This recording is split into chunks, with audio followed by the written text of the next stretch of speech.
Been wondering what Sony's been up to? Expecting news on the a7S III? Or what about the Sigma 100-400? We have details on the Sigma lens pricing and an update on the a7S III. Delivering informative capability-based reviews and tutorials on camera gear, filming techniques, and content creation. Hi, I'm Simon and this is The Ordinary Filmmaker. If you're new here, subscribe to get notification of new videos like this one as they come out, and you won't miss any news. And all the links to everything I talk about in this video, including gear discussed, are placed in the description down below. Now before I get into today's news, a quick update on this, the Canon 50mm f1.8 lens. I'm giving it away. If you'd like a chance to win it, just simply subscribe to my channel. That's it. I do have more details in the description down below.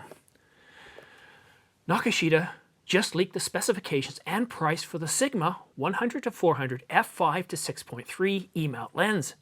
It's priced at $949 with an official announcement coming this week. It's going to have 22 elements in 16 groups.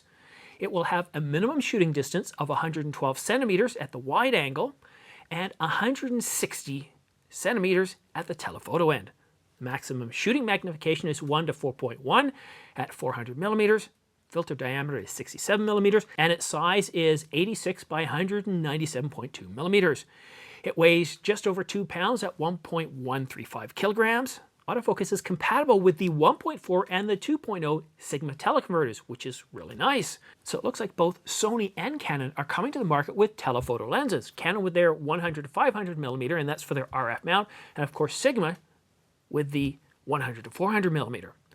Now, Sony Rumors also reconfirms that they believe that the Sony a7S III is coming up by the end of this month, and that means, well, gee, it's only about 2 weeks left. Now, Sony has two full-frame cameras registered, the WW-2714-48 and the 85-01-28. Now, what specs will the a7S III have? Well, according to the site, and not much has changed over the last several months, they're confirming that it's going to have the CMOS sensor with a quad Bayer filter, 4K video up to 120 frames per second, but they kind of poo-pooed the idea that we're going to be getting 8K, which I don't think is really that big of a deal. It's got 4K 20, which is quite useful. Now, it is supposed to have a cooling system comparable to the Panasonic S1H. How is it that the Canon EOS R5 doesn't have a cooling system? Well, I'm assuming it doesn't. I've seen the camera from all angles, and there's no sign of any cooling vent at all. So are these images real? Well, yeah, they come from Canon.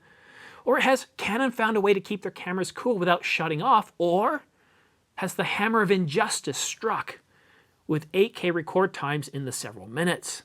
We'll know soon enough, folks. Announcements are soon. Sony's expected to make their announcement before the end of the month, and Canon is supposed to make their announcement right around the corner at the beginning of July. It's going to be crazy times. Oh, and by the way, in about 7 hours, I'm going to be publishing my tutorial that I promised you guys last week. It was supposed to be published right now, but as you'll find out when you watch that video, news and rumors always preempts tutorials and other type stuff. So that's it for now. Links to everything I've talked about in this video, including gear, are found in the description down below. Thanks for watching The Ordinary Filmmaker. We'll see you in 7 hours. Thank you for watching The Ordinary Filmmaker. All equipment used and notes are placed in the description box, show more box, or down arrow thingy next to the title on the mobile app.